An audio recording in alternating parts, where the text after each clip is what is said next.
Well, hello, everyone. A big thank you to all of you loyal listeners, and an even bigger welcome to anyone just joining us here for the first time on Hitting Your Stride.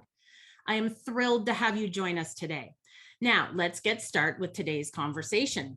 I am sure that most people who know today's guest would describe this woman as iconic.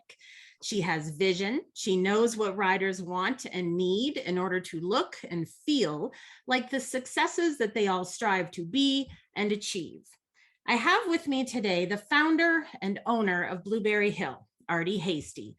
Blueberry Hill is the high-end boutique equestrian tack shop with a vision to bring convenience and class to equestrian style, and both Ardie and her shop have a very loyal following throughout North America. Amongst her very busy schedule with the day-to-day workings of her business, Ardie makes the time to get into the hunter ring with her very handsome horse, Party Favor, showing us all that it is possible to have big entrepreneurial dreams and still make our own personal goals a reality. Welcome, Ardie. Hey, Tracey, how are you? It's a pleasure to be here. I am great, and it is a pleasure to have you here.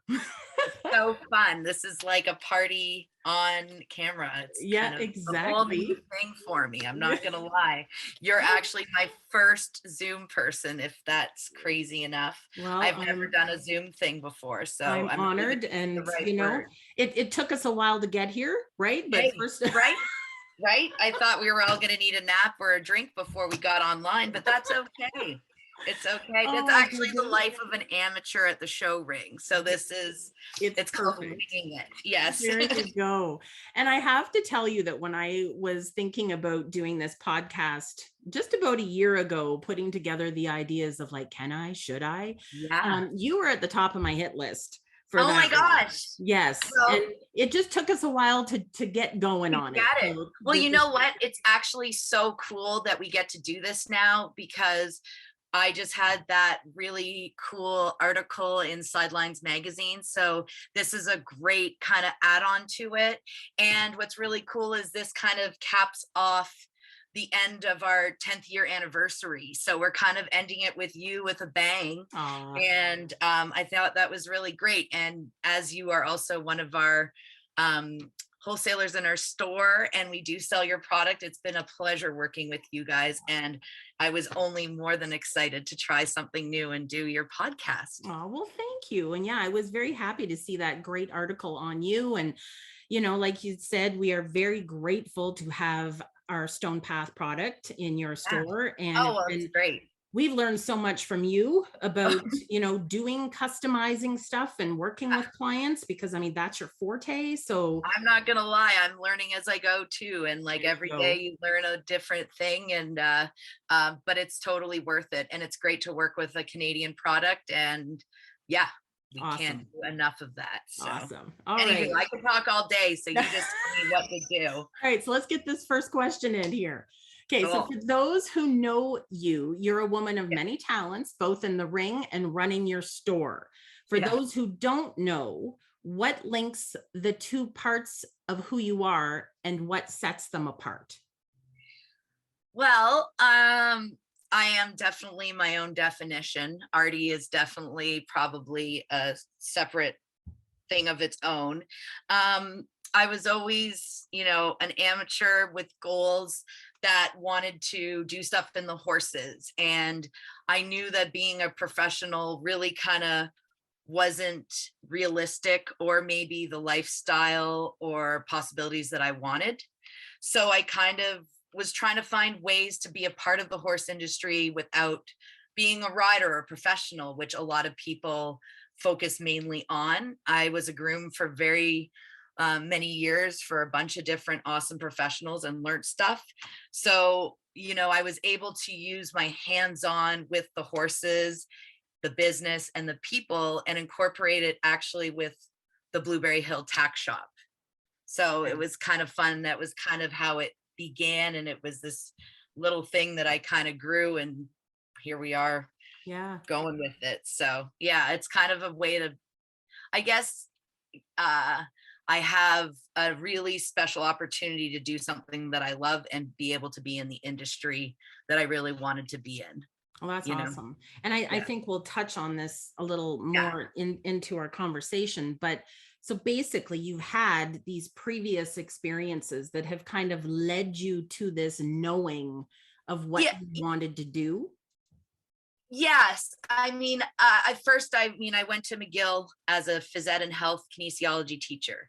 I thought that would like complement the riding and the teaching because I was in it. But then, as I was doing those things, I picked up Ogilvy and I started to sell. So it opened up other doors. And then as I did this, it kind of just fell into my lap when I was 27 of, maybe this is what I need to do. And it just grew from there. Wow. you know yeah, Yeah, kind of cool. I love the beginning stories. I love finding out where these cool ideas and where these little passions start. And then, 10 years later, like you said, look where you're at. It's awesome. Yeah, and I've always been a little bit of an entrepreneurial. I was a kid that went and swam in the ponds at the golf courses and sold the golf balls back to the golfers. So like, I was like, let's do this. I was like, no lemonade stands. It's all about, let's make it happen. So Oh my goodness. I never knew that. That's awesome. that little tidbit of Ardie life. Yeah.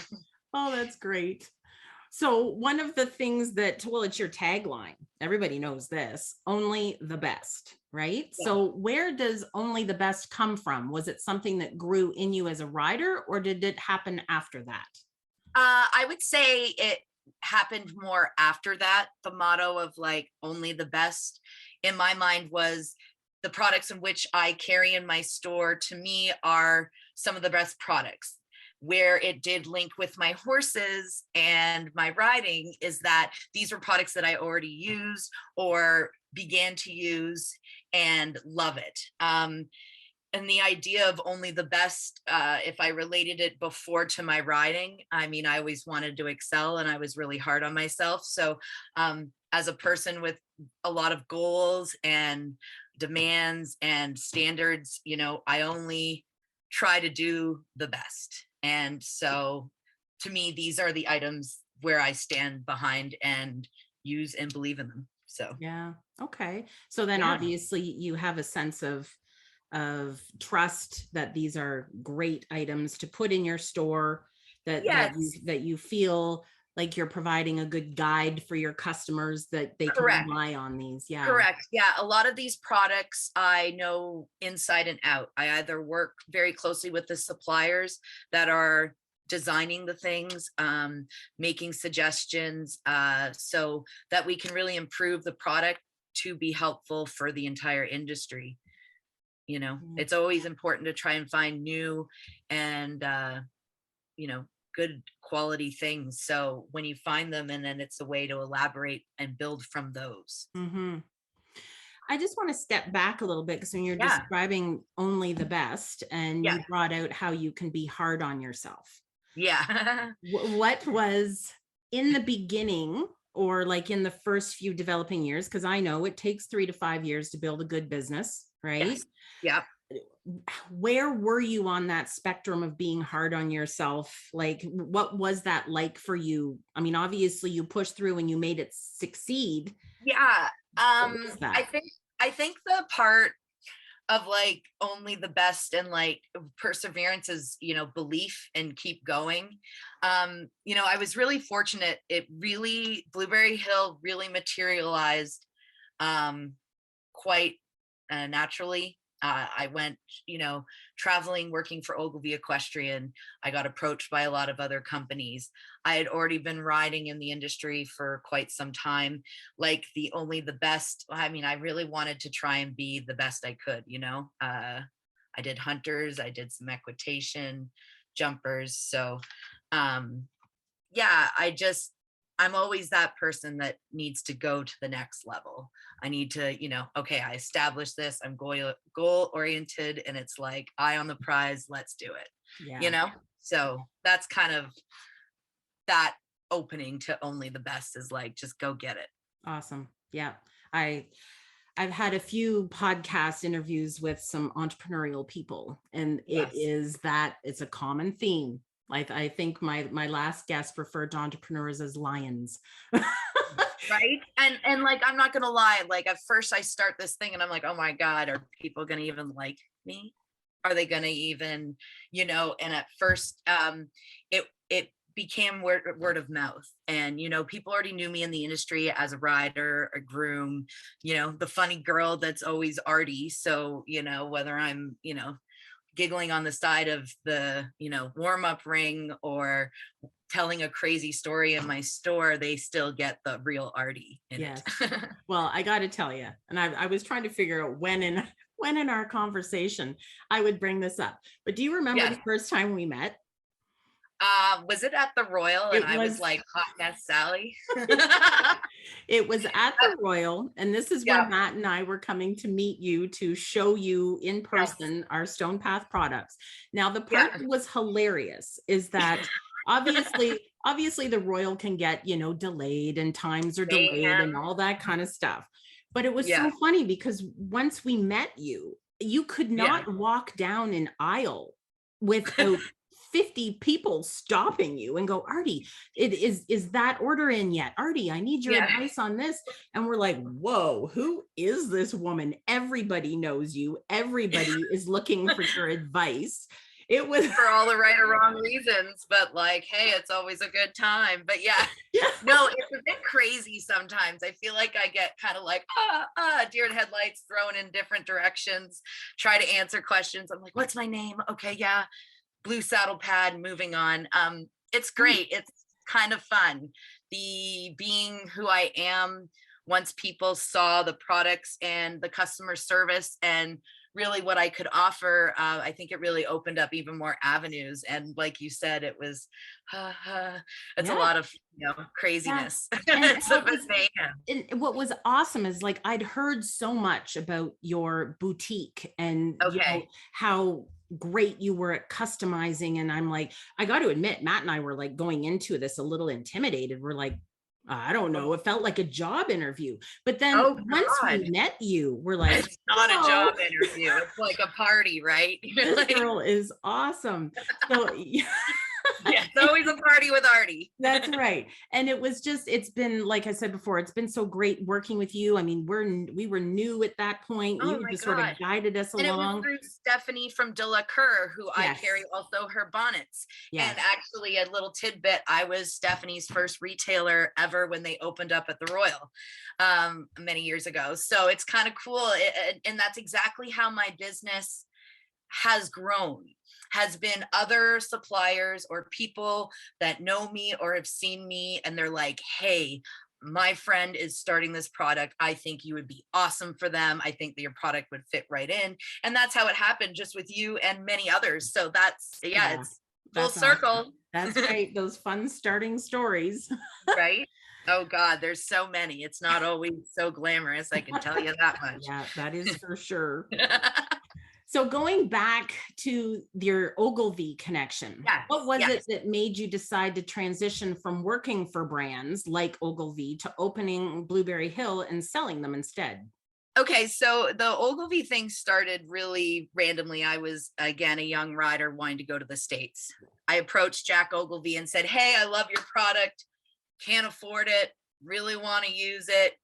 I can sell down in Ocala, Florida. And this was 12 years before I started Blueberry Hill. And Jack was kind of like, okay, I don't know who you are, but you seem pretty cool. He gave me some saddle pads, some half pads, some friction-free pads. And I was basically the first person to bring his product to the US. And I was using it while riding the horses that I was riding. And I was working at the time for Gail Thompson at Galloping Field. And I introduced this product to a bunch of the US customers. And in a year of just being in the States, riding and meeting people, I sold, I think it was over 17,000 out of the trunk of my car. And so I came back to Canada because I was, got to go back to Canada and do my thing. And he was like, who is this kid? And another person at the time wanted me to start a tack shop. So I kind of brought in the Ogilvy with the jackets from there, I traveled for Ogilvy, and they flew me to the Spruce Meadows Masters. And that's where it really started. The Masters actually, where they sent me there to set up the store, the booth. And as I was working the floor, meeting the customers, doing the sales, I had a lot of other, I guess, wholesalers watching me. And, you know, like you said, I'm fortunate enough that the crowd comes to me so they could see how my dynamics and working the floor with people and just interaction and stuff. And, you know, so I had a lot of people come up to me with that. So that opened up more openings. And then the next thing I did the same year for Ogilvy, I went to the World Equestrian Games in Kentucky and sold for them. I was there when, you know, the ride off, you know, with Philip Lejeune winning and stuff. And that was a huge thing because he was actually using our Ogilvy half pad. And that was a huge, basically milestone for Ogilvy. And being someone that was kind of there at the beginning with them as their own business, it kind of really built a great relationship for my store and more.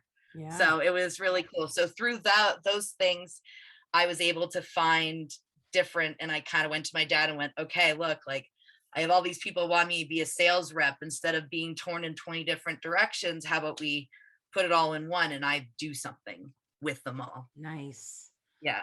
I love that story of how you approached Jack Ogilvy. Yeah. That's yeah. amazing. You can even ask him because it's just that I was like, how old was I? I was 25 years old, and I went up to him and I was like, hi, I'm jumping the meter 30s and 40s with my horse. I'm going to go show in Florida. I like your stuff. And this was when I was, you know, still riding pretty intensely, jumping the bigger jumpers. Like, I don't even know how I did that before, but yeah, once upon a time, already did jumpers and was trying to do all that. But I was already kind of in my head trying to find a way to be in the industry without being a professional shit shoveler, or, you know, the poor trainer and rider that it's a hard life. So I kind of, you know, I graduated from McGill. My dad said, find a way to do it in the horses without, you know, selling your soul. Yeah. So I did it in a different way. Let's go reach. Yeah. Well, and it's funny, in a lot of conversations I've had on my podcast with leaders, right? With other leaders, the general consensus is that if you want to achieve something and you have a goal and you're setting your sights on something, you have to ask, right? You have to be able to go up to someone and ask, can you give me a shot? You have to put yourself out on the line. It's not only just believing in yourself and executing a plan. It's really, I mean, like literally hanging yourself out there and being like, okay. And like you said, you felt like it was a job interview when you were coming to me, and like, oh, I hope that doesn't have to be that way. But it's that kind of thing for me when I'm, you know, out in front and I'm like, hey, I'm Ardie Hastey. And now after the years, you know, they come and find me. So that's really cool. But yeah, sometimes you're just like, I'm hanging myself here out on a line, and let's see who's gonna like see my vision and feel what I feel and want to go get it with me. You know, I love that. That's awesome. Good for you. Well, sometimes it's amazing. Sometimes I'm like, holy moly, I'm still here. Yeah. So, okay. So let's get down to what goes on in that awesome trailer of yours. Okay. In the big store. Yeah. That's it's a fun dress up party. So how does it feel to you when you have riders coming into your store confident in being dressed for success with something that will make them feel like they've invested in themselves? It's really cool when people are coming in my store and they're like, yeah, hook me up, girl. I want to feel sexy. I want to feel good. And I'm like, yeah. And over time, you know, people have seen, you know, the creations and the outfits that other people have come into. And, you know, I have had, you know, let's be honest, this riding apparel is probably the most unflattering thing we could have picked besides going in a bathing suit on a horse. So, you know, I mean, gosh. So I think it's really important to make everyone feel comfortable, feel like, all shapes and sizes can go. I'm for sure and never have been the typical body type.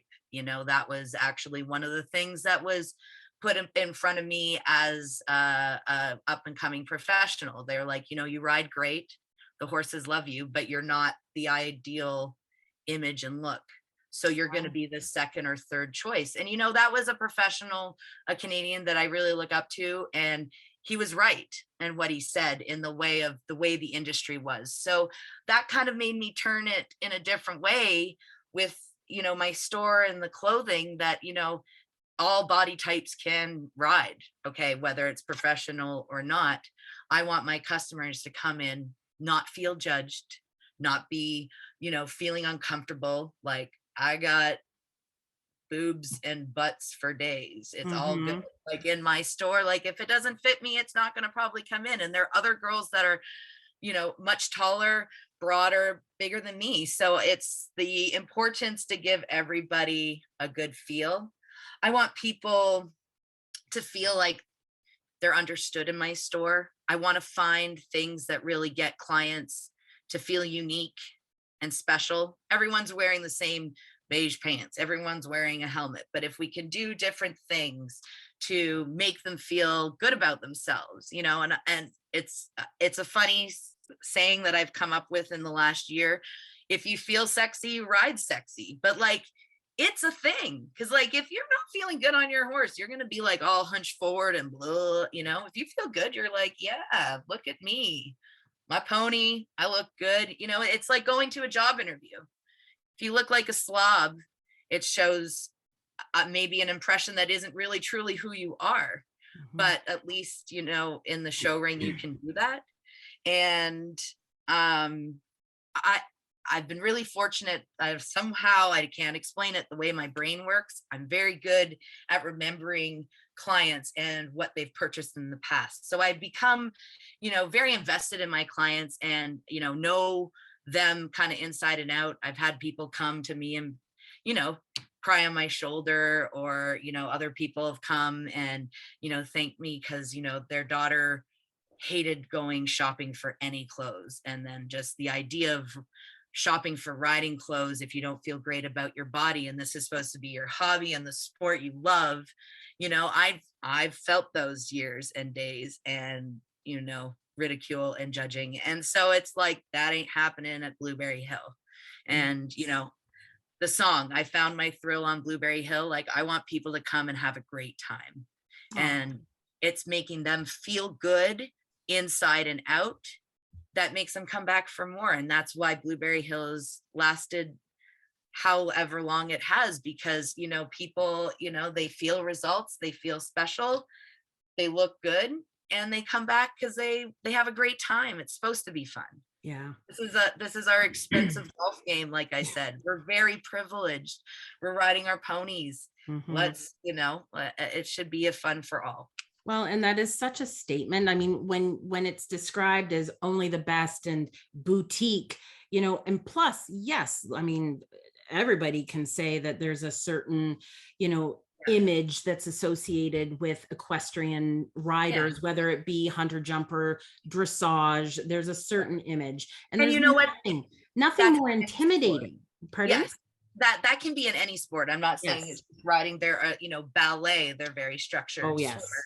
I get that. But, it's in my job is to try and make people feel good about themselves. Well, and that is exactly what you do. And that's what I keep saying. It's very inspiring because, I've been in there, a few times, and when we've been at a show, watching you in action, and you remember, everybody's name approaching your trailer, you saying, oh yeah, I got that product for you. You got that last year. Here's the follow-up, whatever. I'm not always good with the names. Sometimes I'm like, it starts with an A or whatever. So then it's like kiddo and hey mom, how you doing? But like, it's a family of Blueberry Hill, and I see these kids that start, ankle biters, and now they're like 18 and look like, they're going to be going out at night. And I'm like, oh my God, you're no longer in pony bows. Yeah. When did you grow up?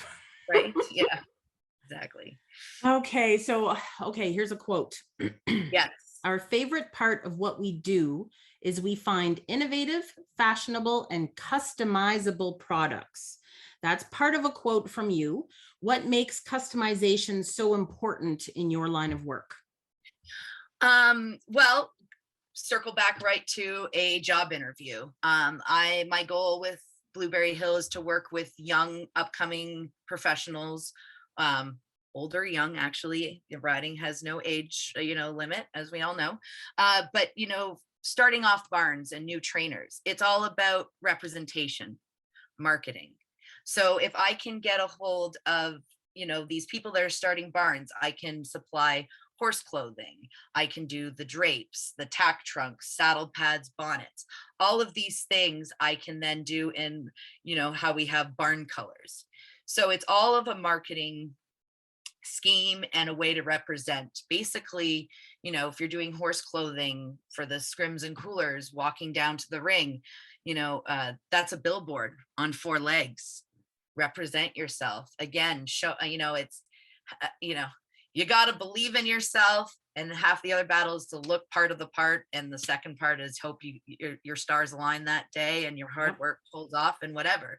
And if you hit the dirt and eat shit, which we all kind of do, at least you look good doing it. And it's the same thing for professionals and unique individuality. So I try and help people with barn colors.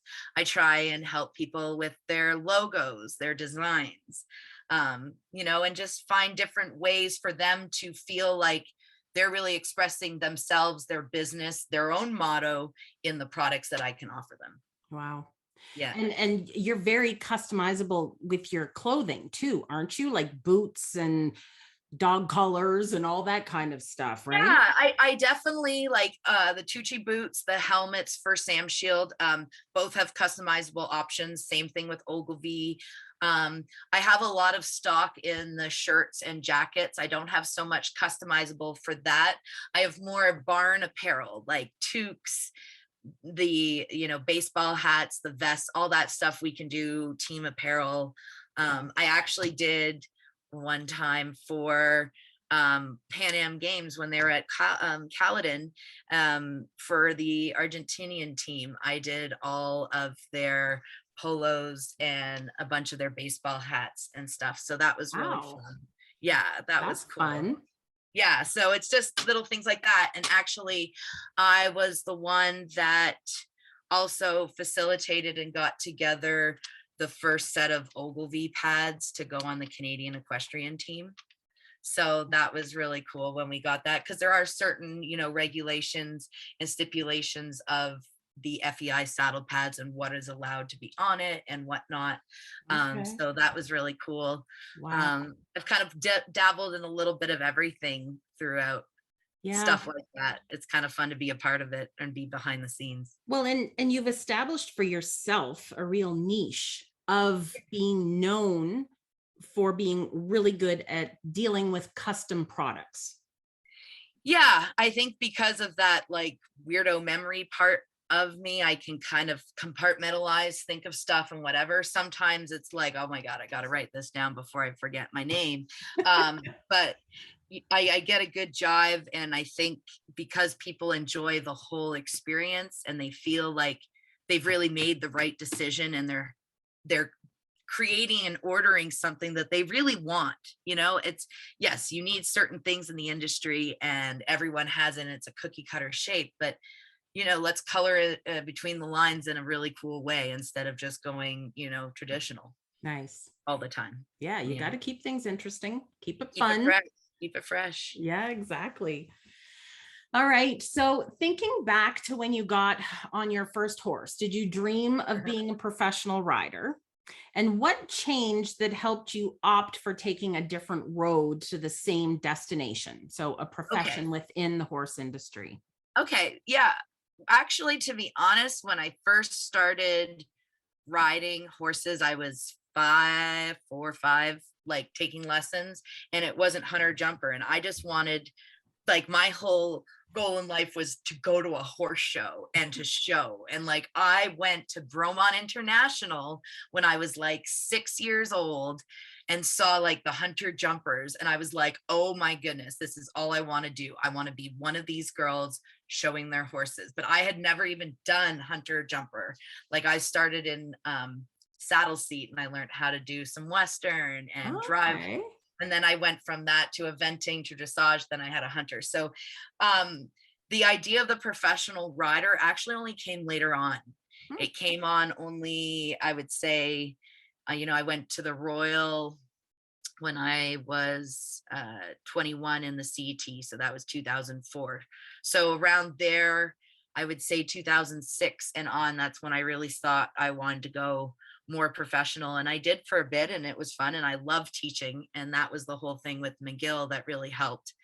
But I then, like we said, the industry is not easy. Mhm. And I found I wanted to enjoy my hobby and doing it as a full-time job. If you had your own horse, well, guess what? That's the last one at the end of the day to do. And that's fair and that's cool. But at the end, I was like, I've worked my tail off all day. Like, you're sacrificing your own horse. So, you do that for some time and you see how the industry works. And I was like, you know what? I would really like to be able to afford doing this, be a rich, fat amateur that can do whatever she wants than a skinny, suicidal, like very poor, professional that is working so hard. And it's a hard business. Life is not easy. And I just think it's really important to enjoy the horse and the animal. And to do Yeah. that was to do a different job. So I was like, how do I get to go to all the horse shows and Yeah. still make a living? And so it was this tack shop that really kind of got, at the beginning, I had to go to all the shows. I was at all the different events through Quebec, Ontario, Ottawa, even gone to Halifax. So it was really fun because I got to be on the circuit at all times. And, because I was already at the show, well, I had a horse on the road with me. So sometimes I got to show, and then other times it was just like me in the store. And so that continued on for many, many years until COVID hit. And then that really kind of changed things and opened up different avenues. It's So interesting about that, isn't it? How I, how did COVID affect your business? it just, well, it affected me in the sense that it really showed me that I didn't need to be front row, center in your face at all times. And I didn't need to be at a horse show every day to make a sale. It really showed that over time, the 8 years of hustling and bustling, I had created a good customer base, a loyal fan club, or cool relationships. And, these people were still looking for me or wanting me, even though I wasn't right there. And I think in the horse industry, you're as cool and alive as you are present. So if you're not in the front rows reminding people, you kind of get lost in the shuffle. So try to always have something new, something fresh, be unique. I'm not exactly like the cookie cutter shape, but it works well. It goes Yeah. well. Yeah. So Um, what kind of advice because, with your story that you just shared with us, that, being a professional for that period yeah, of time in your life, yeah. what kind of advice would you give to those young women and men out there who are trying to start up as professionals and building themselves a clientele? Was there anything that you could share with them? Yes, something that after being in the retail industry and dealing with professionals, clients, amateurs, um, I think we really need to, and I mean, this is something that I talk to, you know, my biggest mentor person to look up to is Kim Curtin. We are losing a lack of horsemanship and sport.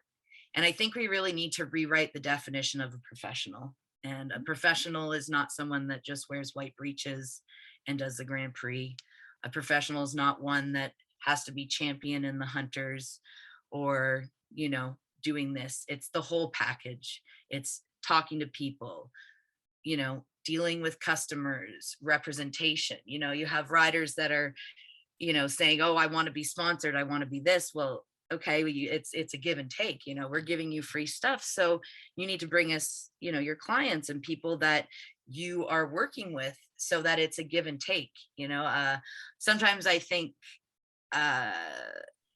there's a lot of hats that a professional needs to wear, and I don't think all young people, or even old, there are some professionals of all ages that might need to brush up on some things, or look at things in a different way. Everyone, I don't think you're ever not able to learn something new every day. Oh, And so I think that's where the professionals need to just be a bit aware that it's many hats, and I'm not saying it's easy. Because one day you're dealing with a client that, I don't know, is going through a rough divorce, and she shows up and she wants to ride her horse, but is like an emotional wreck, and she wants to show, and you're like, this is not going to go well today. Like, maybe we should redo this. Or, you're dealing with a horse that's maybe struggling with its client, or, it's just not able to, do the job that day. There's a lot of juggling. mhm. And a lot of dealing with 4-legged animals, 2-legged animals, and it's overwhelming. Yeah. You know? I think there's a good term for what you're talking about. There's sometimes critical thinking is required, Yes. right? Yes.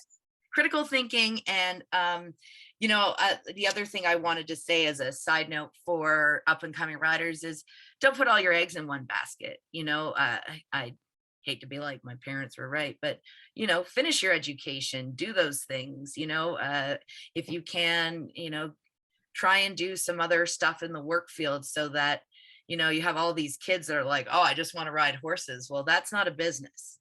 And that's not, a thing. You got to do a lot of the other stuff. You got to learn how to care for the horse. You got to, you're not just going to show up and hop on your horse because you said you're a professional. A lot of these kids got to start shoveling their own stalls and doing their own grooming and whatnot. And it ain't easy. So yeah, just kind of still live life and learn as you're still trying to get your goals. Yeah. And you can always change your direction. You can always modify your goal. And that's exactly what I did. My goal was, I wanted to be at the horse shows. That was my first goal ever. I want to be a girl at the horse shows, not to be a pro, not to be anything. I just want to be there. So I was like, okay, how do I get to the horse shows every day? Every day. I have a tack shop at a horse show. They have to come see me. This is awesome. And hope to God that they want to come see you. But you know what I mean? It was like, how do I do this? And yeah, that's kind of how it went. And it's in those moments where you have to think critically about whatever situation you're in, that, whether you are a rider or a barn owner or a business owner in the industry, you have to be able to pivot, right? So if situation A happens and you're like, all right, this has got to change, you need to figure out how to get yourself into situation B and move forward with that. You got to think on your feet, think swiftly. And yeah, no, it's not always easy to do that, but you're right, pivoting and changing direction, and to know that changing your plan or modifying it is not a failure. It's a growth. You know what I mean? Like, and sometimes I think there's a part of reality where people have to realize all the entailments of it and just how many balls you need to juggle. And so, it's kind of an eyes wide open. You're going in there and you're like, oh, okay, this is what it's all about. Yeah. Finding your niche, I want to say, is probably one of the best, most successful things I did. I found a niche that I really excelled at. And through that, it became like a real thing. It became a staple. It became a brand name. So, that's a big thing, finding what you're good at, and there's some riders that, like, they just want to be riders. And you're like, you better learn how to teach or do some other stuff. And, it's a give and take on all that stuff. I knew I wasn't going to be the best rider in the world.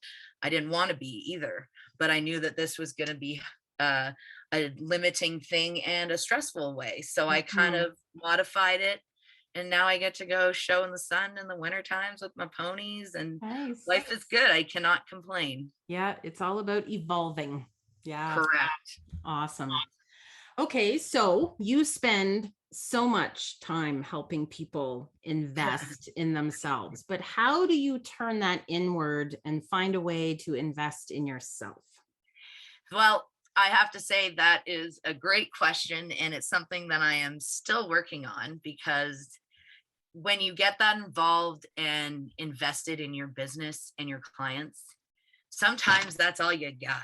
I found myself at the end of the days just kind of being like, oof, okay, I did it. What did I remember? Who did I talk to? What do they want? And you kind of forget about yourself. And that does happen, like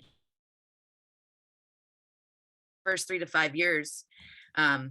Me, especially the first, I was fortunate, things went well right off the bat. But the first 3 years, you really dedicate your life and soul to it. And then once you do that, you then have to learn how to balance. It's a balance act of, and that's where COVID came into. It showed me that there's a sort of a lifestyle, a healthier version, a way to do stuff without tearing myself into 6 different directions. So that's kind of how I needed to kind of compartmentalize my time, feeling like I can put my phone down. The whole technology with a phone is awesome because I can do my business wherever with my phone.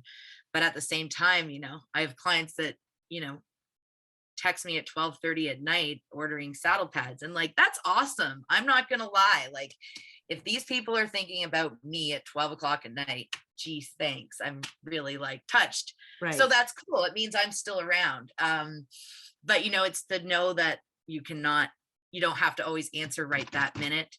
But at first you do, because there's 20 other tack shops, and there's, people don't care. They just want the product now, immediate satisfaction, da da da. So you build these relationships with people, and then it becomes more like that. But to answer your question, what do I do for Ardie time?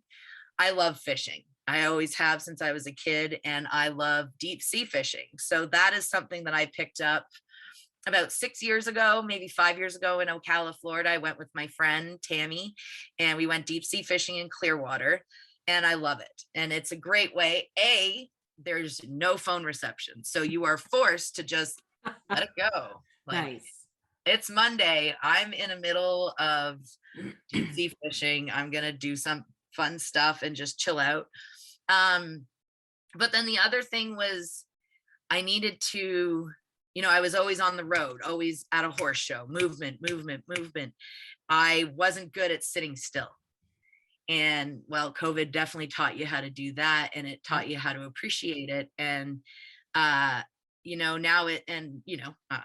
my therapist in the past, it was always, because I'm such a goal-oriented person, it was like, well, I did this, I've accomplished that, what next? And she's like, why don't you just stop and smell the roses?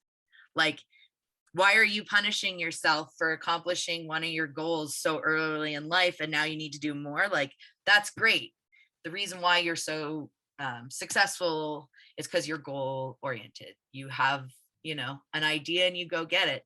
That's awesome. But it's to stop and smell the roses and to enjoy the process in the moment, Yeah. It's all Yeah. right. I was just going to say, like, when you're talking about the balance, a previous guest, we talked about this, and she actually put it into, talking about whether or not we can truly find a balance, but whether or not it's more about a momentum in a certain season of your life. So like, I know when I'm massaging horses, the season of May to September is crazy. Yes. So the season of November through to February or March is a little bit more laid back, and it allows me to do a bit more of a focus on the life coaching and doing, and doing all that kind of stuff, which I'm absolutely loving. But it can be super challenging. And when it's in your nature to be such a go-getter and to want to achieve the next goal, and then set yourself something else that's going to grow you, right? Because all of these experiences continue to grow us.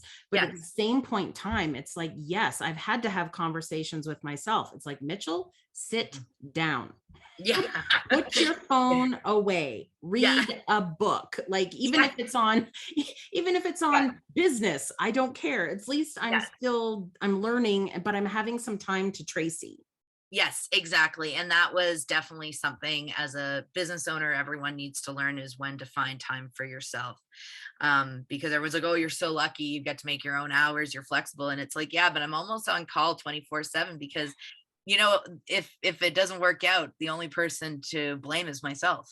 So if I don't, you get what you put into it. If you put a lot of effort into it, usually it pays off. And, it might take some time, but it usually does work out. So the other thing that I do, which really is my number one piece in unison, is my farm in Ocala, Florida. I was very fortunate. 8 years ago this January, we actually purchased a farm in Ocala, Florida, and that's where I keep all my horses down there full time now, for the last 2 years. And that's really my peace and serenity. My farm, I tinker around, I play with my minis. I have a miniature rescue donkey as well. I've got Cherry, a couple, other animals. We actually just purchased two new toys to play with, new horses this winter. Yeah. So that'll be some fun things. So, that's for me. It's to go home in Ocala and just kind of play on the farm, see Nice. my animals. That found my serenity in my own farm is really So the key. when you're in that serenity and you're on that farm, is that where you're able to truly rest? Yes. Good. Well, yes, emotionally and mentally. Okay. Physically not all the time because there's always projects on the farm and stuff, but it's it's easy when you're working for yourself and it's your own business because it's always rewarding for you. Yeah. So again, the farm is the same thing. It's a different reward basis because it's the farm growing, getting better, improvements, expanding. But it's something personal too. So yeah. Yeah. It's an investment in yourself via Totally. another direction. But yeah. Totally, exactly. And Yeah. that direction is kind of, the next step, is I want to focus more on the farm and do more Nice. of that. Yeah. Awesome. All right, Ardie, what's at the top of Blueberry Hill for Ardie Hastey? Well, I actually just that last statement, I think, the tack shop is going amazing. I cannot, thank that enough. But with that, I kind of want to focus my thing on, having a horse or two that, might be a great investment resale kind of thing. I enjoy, I've always worked with young horses. Kelso I got as a 5-year-old. My first hunter that I showed in 2001 at the Royal, I got as a 2-year-old. He went to the Royal as a 6-year-old. So I think it's going to be focusing a little bit more on the horse aspect of stuff, which I really liked and missed. As a professional, for the short time that I did do it, I enjoyed selling horses, and I'm an amateur. So if I can have fun on a horse, maybe someone else can enjoy it, the same horse. So yeah, we're going to look into that. I have a great girl. Her name's Abby Strohmeyer. She is not only a very close friend, sister, but now my business partner for Blueberry Hill Stables. And she helped me all last winter with Kelso, and we had a great time. And so this year we were looking forward to bringing up Cherry's young horse, young foal, Floyd, who's now 4. Unfortunately, due to some injury he had many years ago as a yearling, he's unable to go in the show ring. So we wanted to kind of get a couple more things, get going. So I think I would say what's at the top, stay tuned for more Blueberry Hill Stables great announcements, and then always more Thirsty Thursday, BH bashes. Last year we had a huge party to celebrate our 10-year anniversary. Yes, I was fortunate enough to be in Florida. So yes, I definitely was in the land of the free to do the party, which was very successful and very fun. Good. We, we had a lot of good feedback, and I have a lot of people actually asking me this year if I'm going to do one. And Okay. I'm thinking that maybe that might be a new fun avenue and a different thing to take. I'm not going to be going to all the horse shows like I used to. Which I started off years ago when I first started the business, but doing barn parties, doing wine and cheeses, some clinics. I will still go to some of the horse shows at the beginning of circuit and at the end. But I do a lot of one-on-one shopping now, shopping upon appointment. So the whole boutique thing, clients really get that one-on-one attention with me, which is what they all want. And it's hard. It's hard when you're being torn in different directions. At the Royal, I mean, people laugh because like I'm on the floor rolling around, putting a boot up here, throwing a helmet on, this, and that. So this way they get kind of like an hour with Ardie. And I mean, we can talk about anything and everything. And that's a good marketing tool right there. An hour with Ardie. Yeah, they might need to hydrate or take a nap before or after, but yes, it's always fun. But yeah, so that's kind of where we're at with stuff. And maybe do an annual party for Blueberry Hill just to get people excited and just kind of bring a camaraderie, I guess you would say. I mean, it's not always easy in the horse world, but hey, if they can always look forward to one party every year, why not? And it kind of goes with Party Ardie and Mr. Kelso and the whole 9 yards. Nice. Well, the listeners of Hitting Your Stride know full well at this point in time that one of my goals or my visions of this podcast is where I bring on numerous different people from different areas within the industry, trying to bring on a community, trying to develop a community and sort of have people understand that, Ardie of Blueberry Hill is dealing with the same stuff that an amateur rider might be, who is also another business owner or a professional rider, right? It's all across there. Yeah. I mean, trust me, when I miss, it's tragic. Like everybody on deck, you know what I mean? Like if I Jackie Chan through an ox there, it ain't going to be pretty, but we all have those moments, right? So you got to have fun doing it. So at least if I can capture people's, interest, make them feel good and, enjoy their time on their horse, like that's my job well done. Yes. Well, congratulations, because I think you're doing it. And I have to say, that this has just been so much fun. I knew this conversation would be fun. And I have to say, for a slightly selfish reason, I really wanted you, because I don't feel like I get to see you enough. I don't get my hour with Ardie. So here you go. I know. And with COVID, it's so different. And this year, I wasn't really at the Toronto shows. So the couple times that you would have normally seen me, I wasn't around, but we will definitely see each other. And of course, if you do make it to Florida, I'm in Ocala, Florida. The World Equestrian Center is there.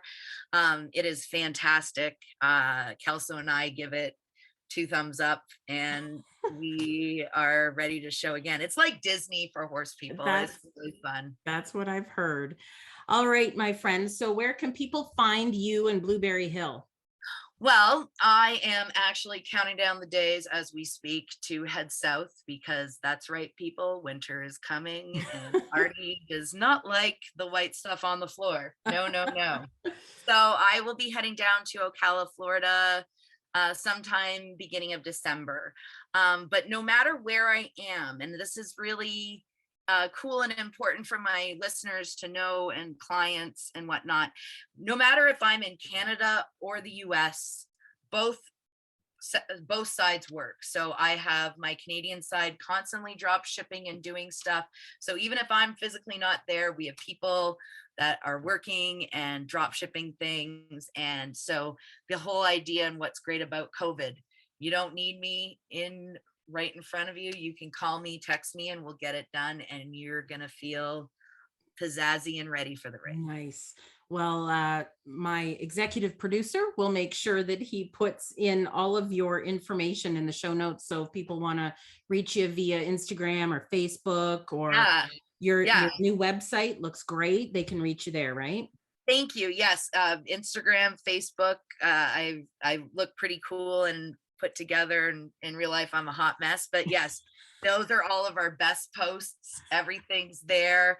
And the best way to reach me is by text or email, just Okay. because I'm always on the road and dealing with clients. So picking up phones and whatnot is not always simple. All right. Well, we will make sure we put your email in there. Yeah, All that'll be right. awesome. Thank you, Ardie. This has been awesome. Thank you. And I'm so glad we've learned how to do our Zoom thing. So now maybe you can see me like on reg. Yeah, that'd be Have fun. little Zoom coffee moments. All right. Take care. Okay. Thank you. Happy holidays. Yes, you too. Bye.